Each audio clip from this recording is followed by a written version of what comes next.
Alors, qu'est-ce que la valeur de plan? Rappelons tout d'abord que le plan est la prise de vue réalisée entre le déclenchement et l'arrêt de la caméra. Ça dure généralement que quelques secondes et ça constitue l'élément de base du langage cinématographique. Le plan sert à monter quelque chose de précis. On va donc réaliser un cadrage particulier pour montrer cette chose et pour simplifier le dialogue entre le réalisateur et le caméraman, ou même le monteur. On a codifié et nommé ces différents cadrages, c'est ce qu'on appelle les valeurs de plan. Alors on a tout d'abord le plan général. Celui-ci permet de montrer l'ensemble d'un décor. C'est une vue très large d'un paysage ou d'une ville, mais sans personnage. Il nous permet d'avoir une situation géographique dans laquelle le film va se dérouler. Ensuite, nous avons le plan d'ensemble. Il nous permet d'introduire les personnages du film dans leur environnement. Ce sont des plans qui sont très utilisés en introduction, car ils permettent d'aller du général au particulier. On les retrouve aussi souvent à la fin d'un documentaire, par exemple, pour faire une ouverture. Un peu plus resserré, on trouve le plan moyen. Il cadre les personnages de la tête aux pieds et concentre surtout l'attention du spectateur sur eux. On continue avec le plan américain. Celui-ci cadre les personnages à mi-cuisse et permet de montrer le dialogue avec deux personnages sans avoir besoin de modifier la position de la caméra. Ce sont les cinéastes français qui l'ont nommé comme ça, plan américain, car c'est un plan typique des films américains de la première moitié du XXe siècle, et tout particulièrement des westerns.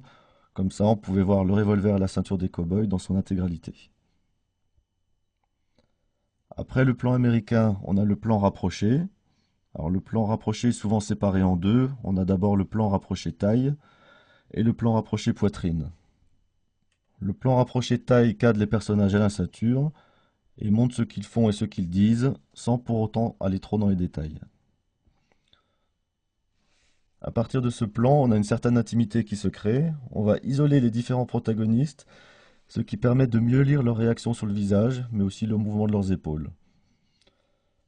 Le plan rapproché poitrine, comme son nom l'indique, cadre un personnage de manière un peu plus resserrée que le plan taille. C'est le plan du journaliste par excellence, derrière son bureau, ce qui permet d'accentuer un peu plus les expressions du visage. Dans les deux cas, le plan rapproché empêche le spectateur de voir les éléments hors champ et lui laisse la liberté d'imaginer ce qui se trouve en dehors du cadre. Le gros plan, on ne voit qu'une partie du personnage sur laquelle on veut vraiment porter l'attention. S'il s'agit du visage, on va pouvoir lire ses sentiments, ses émotions.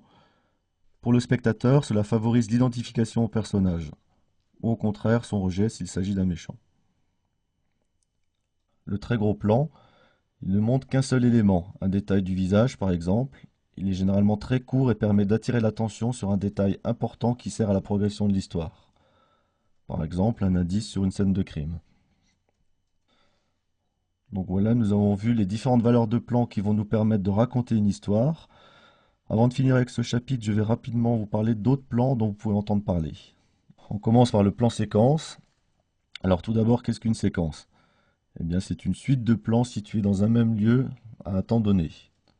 Un plan séquence, c'est exactement la même chose, sauf que c'est réalisé avec une seule prise de vue. On va déclencher la caméra une fois, les acteurs vont évoluer devant la caméra, et une fois que la séquence est terminée, on va arrêter l'enregistrement. La grosse difficulté du plan séquence est que lorsqu'il y a des mouvements de caméra et d'acteurs, il faut faire attention à une multitude de détails comme l'éclairage ou la position des micros, qui à aucun moment ne doivent apparaître dans le champ. Ça nécessite beaucoup de répétitions pour tout le monde, aussi bien pour les acteurs que pour les techniciens.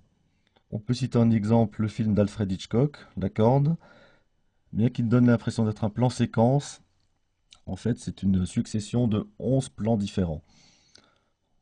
En 1948, les bobines n'excédaient pas 10 minutes de tournage, donc Hitchcock a dû tricher en quelque sorte, en finissant chaque bobine sur un faux raccord. Un fond neutre, comme le dos d'un acteur par exemple, permettait de faire ce raccord.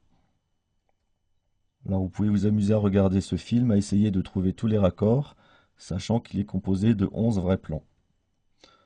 Plus récemment, on peut retrouver des plans séquences dans l'introduction des Petits Mouchoirs, par exemple, jusqu'à l'accident de Jean Dujardin, mais aussi dans les aventures de Tintin, la magnifique course-poursuite en moto entièrement créée par ordinateur, ce qui simplifie grandement les choses.